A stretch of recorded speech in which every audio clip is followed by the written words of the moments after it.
So the series we're involved in is we're asking the big questions of life. And Mr. Andy today is going to talk about one of the big questions of life, and that question regards evil. And so I think this is a great time to be talking about it because it's around Halloween time. Now, I've told Andy, often, depending on what I'm talking about, I experience that the week of that talk. So if I'm talking about patience, then during the week, my patience can be really tried. If I'm talking about something else, that happens during the week. So Andy has been immersed in evil all week, and so he's going to have some beautiful things to share. Today I want to talk about something different. I want to talk about life. Because life's dirty. Life's messy.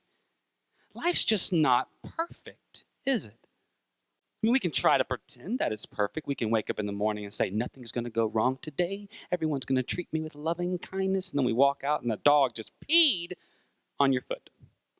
So life's not perfect at all. In fact, we get so frustrated with life and people in general. People. Are people perfect? They're not. Let me get an amen. People are not perfect. This week, I received a phone call and I said hello. And they said, hello. That's not their accent, but let's say it does. Hello.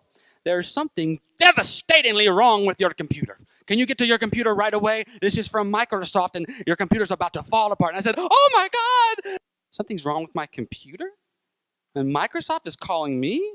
I must be very important. So I looked at my wife. I said, Microsoft just called me. Look how important I am. And she said, you're not important. That's a scam. What they do is they call you and they say there's something wrong with your computer. So you rush down and you log on and do, I'll do whatever you tell me to do because you say you're from Microsoft. And then they get on your computer and they steal a bunch of your stuff.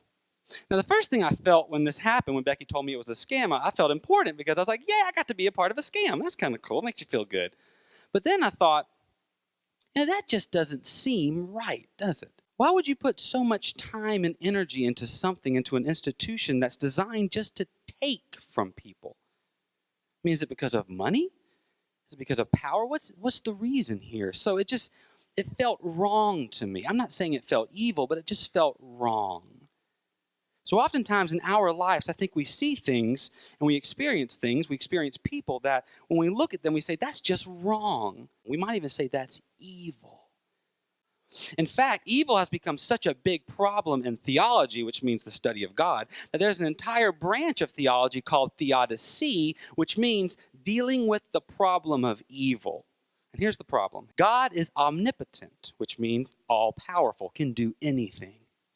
God is omnibenevolent, which means all good, all beauty, all goodness. So if God is all powerful and can do anything and is all good, therefore would always do good, what's going on in the world? What's happening? Where is all this evil coming from?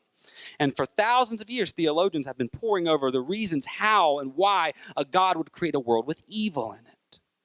Now, we don't really see God that way here, at least most of us I don't think do. We don't see God as this kind of powerful man puppeteer in the sky orchestrating us and controlling us. However, we do see God as a spirit that creates. We see God as all good, all benevolent. We see God as a spirit who gives life its essence. And we often say here, life is good. Life is good. So there's still this contradiction. How can life be so good, yet all this bad stuff seems to constantly happen? There just seems to be a contradiction here. So today, I thought we would talk about evil. What is evil? Where does it come from? But no. I don't think I can, though. Have you ever heard a minister say that? I want to talk about this, but I just can't. So let's just move on to something else. No, I have trouble talking about evil. I have trouble wrapping my brain around it. I have trouble just even accessing it. And you want to know why? This might blow your minds. This might blow your hair back if you had hair. Evil doesn't exist. At least evil doesn't exist as a thing in itself. Everything that exists in the world is created by something. Evil is not created by anything. And here's the image I want to give you to help you wrap your brains around this. Think about darkness. What is darkness? What creates darkness? See, darkness is created by the absence of light. Therefore, it's not created by anything. You can't create darkness. You can't have something that emanates darkness. Darkness is nothing in itself. It's nothing that is created. It's only something that exists when something is taken away. Light comes from the sun and from energy. The sun is creating energy and it's pulsing through our solar system, creating and giving us light. Light is created. It's an energy source. It's something. But we can't create darkness because darkness doesn't exist. Darkness is only when you take the light away. It's what you're left with. Evil is the same way. Evil is merely the absence of good. So today I thought we'd start by talking about good and then see if we can find a little bit of evil on the way. So what is good?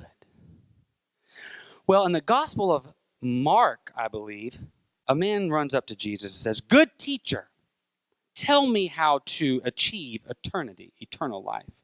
And the first thing Jesus says is very interesting. He says, "Why do you call me good? Nobody is good but God alone." And what does that mean? It means that God is goodness. That means everything that is good in our world is created by God, by Spirit, by the Tao, which is good, which is beauty, which is peace, which is light, and that is given to all of creation. So anything that we call good is just in reference to the ultimate good. When we say, "Oh, this is a good day," what do we mean? We mean that this day is as it should be. This day is in harmony with that which created this day. When we say that somebody is good, we mean that this person is as they should be. They are in harmony with what created them. So here's what Meister Eckhart said. Meister Eckhart is a Dominican monk, a mystical theologian, lived a long time ago. And he said that everything in existence is created first in the mind of God, in their perfect form, in their goodness. And then it becomes creation. So that each and every one of us exists first in our perfect form, in our perfection, in our goodness within God, and that is within us. Let's say that life is this long tunnel, and you're walking down this tunnel. And at the end of this tunnel, oh, that's perfect. At the end of this tunnel is a light. And that light represents, oh, this is going to be cool. Check it out as it hits my face. This light represents goodness. This light represents your perfect form. This light represents spirit, that which is pulling you toward it. And so when we make decisions based on the good, based on the light, based on that image of ourselves that's perfect, and we can feel it. We can feel when we make good decisions. When somebody is on the side of the road and they need a ride, and I stop by and pick them up, and I take them somewhere, or if they need some food, and I give them some food, or even if there's a piece of, I do this every week, even if there's a piece of trash on the ground, and I walk by and I pick it up, and then I throw it away, it just feels good. And for some reason, when there's something on the ground and I walk by it, and I just keep on going, something feels slightly off. I should have picked that up. I shouldn't have yelled at my kids. They're just kids. So we can feel when we are acting in accordance with our true nature. We can feel when we are doing something that is good. And that's what goodness is. Goodness is this image. Goodness is this form, this God-giving substance that is our true nature. So what is goodness? Goodness is when something is acting as it should be. This is a good day, which means this day is as it should be. That's a good person. That person is as they should be. We can just stop there. Because everybody always acts exactly how they should act. Things always go exactly how they should go. Or do they? Oh, I didn't read those notes. They don't. It says right here they don't. So if we have this perfect form, if we have this goodness, we also have the ability to stray from this goodness. And I want to give you an example. Actually, I want to give you a story. It's a great story. Mark Twain, the last story he wrote before he died was called The Mysterious Stranger. And he didn't finish it, which is spooky. It was like, and then... That's actually how he died. It was like a mysterious, strange... ink. So the mysterious stranger was about a small town, a group of children who meet a new child who comes to town. And this child is beautiful. This child seems to be perfect. Now, the parents are a little wary of this child. They're like, you seem just a little off. But no, this child's wonderful, and the kids all go play with him. And what he does for the children, he creates entire small worlds for them to play with. And they just play with them. And then when they're done playing, he goes and destroys them all. They're like, ah! What are you doing? That's just wrong. He said, that's not wrong. I'm an angel. I can't do wrong. I can only act in accordance with my nature. And guess what? We angels believe that human beings are the most disgusting life form in the universe. We don't like you guys very much because human beings are the only being, the only alive thing that can choose to go against their own nature. A lion, a male lion, when he takes over a new pride, one of the things he does is kill all the young male lions, even if they're just infants. Is that evil? No. The lion is just doing what a lion does. It's in his nature to do that. Let's say you walk into a backyard and a dog runs up and bites you in the leg. I was bitten by my girlfriend's dog when I was in 5th grade. I thought it was very romantic. A dog bites you. Is that dog evil? No. That dog is living like a dog. That dog is going along with its own nature. But human beings, we have evolved to this point. Our consciousness has expanded to a point where we can turn and self-reflect. We can choose to go against our own nature. We are being pulled in our entire lives. We're being pulled toward the goodness, toward our divine image of ourselves. But every once in a while, we can say, oh, money. Or, ooh, she's not wearing a top. I guess nowadays it'd be, click, she's not wearing a top. So we're constantly distracted, and we can choose to go against our own nature. We can stray into what I would call, if the light is pulling us, we can stray into the shadow. And we can feel it. It just feels like, oh, I shouldn't have done that. And then we can get back on the path. And I think we do this all the time. Our life is not a straight path. The journey is not perfect. It's more like, and that's what it is. I have done things in my life that I felt were just very dark and I knew were wrong. I want to give you an example. When I was 17 years old, I cheated on my girlfriend. I had been with her for about a year, the first girl I ever loved. I loved her so much. But I was pulled into the shadow by the thought of lust, something new, something romantic, something unattainable. And I could have been honest. I could have just said, I'm having these feelings, I'm having these insecurities, I'm being pulled in this direction. I could have been honest, but I wasn't. I just cheated. I just lied. And to this day, I can feel that darkness within me. I can feel the decision I made. I eventually made it right. But I can still feel when I strayed because I just knew it was wrong. And there's no morality. I don't have a list. Do I have a list? Commandments, commandments, commandments. No, I don't have a list. There's no right or wrong. There's no such thing as right and wrong. There is no commandments that says this is how you should live your life because everyone is different. Everyone has a different perfect image of themselves. There's not right and wrong. There's harmony and disharmony. There's going with your nature and going against it. And sometimes we move so far into the darkness that we don't even know where the light is anymore. Evil lurks in the darkness. There's a sacred scripture. It's called The Berenstain Bears in Trouble at School. Great book. Great book. Brother Bear is sick. And he stays home from school and he gets to play all day, and that's fine. And at the end of the day, his sister Bear, comes home with a folder of work and says, here's your work from school. You can make it up. He tosses it to the side. Not a big deal. Just toss it to the side. Maybe a small mistake. Next morning, he wakes up and he's feeling better and it's time to go to school. And he picks up that folder of work and he says, oh my goodness, I didn't do my makeup work. Oh well, bus ride to school is long. I'll at least get caught up so I'm not behind. So he goes onto the bus. He's sitting on the bus there. And then he hears these people talking about Cousin Freddie. Cousin Freddie, while brother was sick, took his place on the soccer team. And he did a really good job. So everybody's talking about, hey, Freddie's going to take your spot, bro. Brother Bear. So Brother Bear, instead of doing his work, he's concentrating on what Freddie is doing. His ego is screaming, I'm going to lose my place on the team, and he doesn't do his work. So he gets to school, and they have a pop quiz. Welcome to school, pop quiz. He fails it, and it says, must be signed by a parent. He's strayed a little bit, hasn't he? He's made some wrong decisions. So what he does, he just goes home and says, Mother, Father, I made a mistake, and I'm here owning up to it. Sign this, and I promise I'll make it right. That's what he did. No, that's not what he did. He lied. How was school today? Oh, school was fine. It was great. There wasn't a pop quiz. And if there was one, I would have done fine because I'm caught up. I did my work on algebra.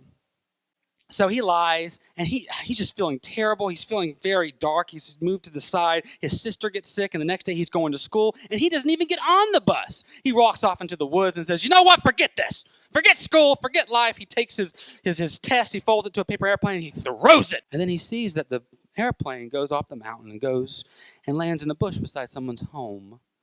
It's his grandfather's house. So he goes down, knocks on the door.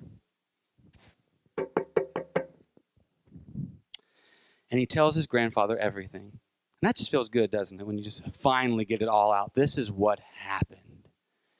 Tells his grandfather everything, and his Grandpa Bear, says, I want to show you something. He takes him off into the bog, into the woods. And in the woods, there's this path that has been overrun by the swamp. And in that swamp, there's this old wagon that's stuck deep in the swamp. And Grandpa says, that's my wagon. A long time ago, I was riding, and I started to get stuck because I thought, I can get past this. When I get stuck, all I had to do was pull back and redirect myself, but I didn't. I just kept on going. I kept on going. I kept on going. I kept on going. I can do this. I can get through this. I can get through this. I just got to push. I just got to push until I was so deep that there was no way to get out. I said, life's like that sometimes. We make decisions that are just wrong, but then we overcorrect. We overcorrect. We overcorrect. And we keep pushing and pushing until we're so stuck that we can't get out anymore. And then he helped him make it right. That's what life is like. We make mistakes all the time. It's part of being human because we have the choice. That's the miraculous thing about being a human being is we have the choice. When my daughter does something wrong and says, I'm sorry, it means so much more than when she says, I'm sorry, because I said, say you're sorry. Having the choice to do something, finding our way back to God, back to Spirit because we choose to, that's what life's all about. And then when you find it, God's like, oh, thank God you were in the swamp for a while. So that's what darkness is, and that's what evil is. Every act of evil committed in the history of our race has been done in the darkness. Another word for darkness is ignorance. Not knowing your nature. Not knowing what you are supposed to do. Just not getting it. Anytime somebody, think of the things done in history, the killing, the deaths, the sexual abuse, all that is done because they didn't know their own nature. They had traveled so far into the shadow that the light just didn't exist to them anymore. And we see it all the time. And so I'm here to tell you what we can do about it. Because although evil doesn't exist as a thing in itself, there's a lot of darkness in our world. And there's something we can do about it, which makes us feel good because oftentimes we feel there's nothing we can do about it, but there is. So I want to give you two things that we can do to help with this evil, with this idea of going against our nature. The first thing we can do about this idea of evil is we can look at the world and realize it's not that bad. There is goodness absolutely everywhere. Every single day, the multitude of people are doing things in accordance with their nature. You're not going to see it on the news because that's not the news's job. We look at the news and say, oh, that's what's going on in the world. No, that's not what's going on in the world. They pick a handful of things. They say, I want to pick 5 or 10 things that go against their nature, sensational and terrible, and present you with it. That's not the world. That's what they look for. They look for 5 or 10 things that go against, that are sensational, that goes against harmony, and they present it to you. And they can they can find 5 or 10 things, but they don't look for the billions of acts of kindness. They don't look for the billions of acts that are in accordance with harmony, with nature, those acts that are happening all the time. What did Gandhi say? Gandhi said, history is a record of the interruption of the course of nature. Soul force, being natural, is not recorded in history. What is the news? The news is history. When you look back in history, war, death, famine, war, it's a record of the breaking down of nature. Most of history is good. Most of our life is good. I mean, think about your lives. Look at your lives and think how many good things happen in a day and how many bad things happen in a day. And this may be hard for you because you don't really look for it. When I wake up in the morning, go outside and I stretch, go back and put some pants on, and I come outside and I stretch, and then my neighbor walks by. And the first thing she says, I'm glad you're wearing pants today. She says, good morning. It's a beautiful day. And I say, good morning. It is a beautiful day. That's a good thing. We don't always say that's a good thing, but that's a good thing. You're driving in traffic. You're trying to pull out. You're trying to make a left turn. You just can't. You're getting all angry. And then someone stops and lets you out. They stop. They stop what they're doing, recognize you, and let you by. That's a good thing. So make a list. Make a list of the good things that happen in your day and see what happens, see what life becomes. So the first thing we can do is look for the good because it's everywhere. It's absolutely everywhere. The second thing we can do, because there is, can I read you one more thing? Please, please, please, please. Oh, thank you.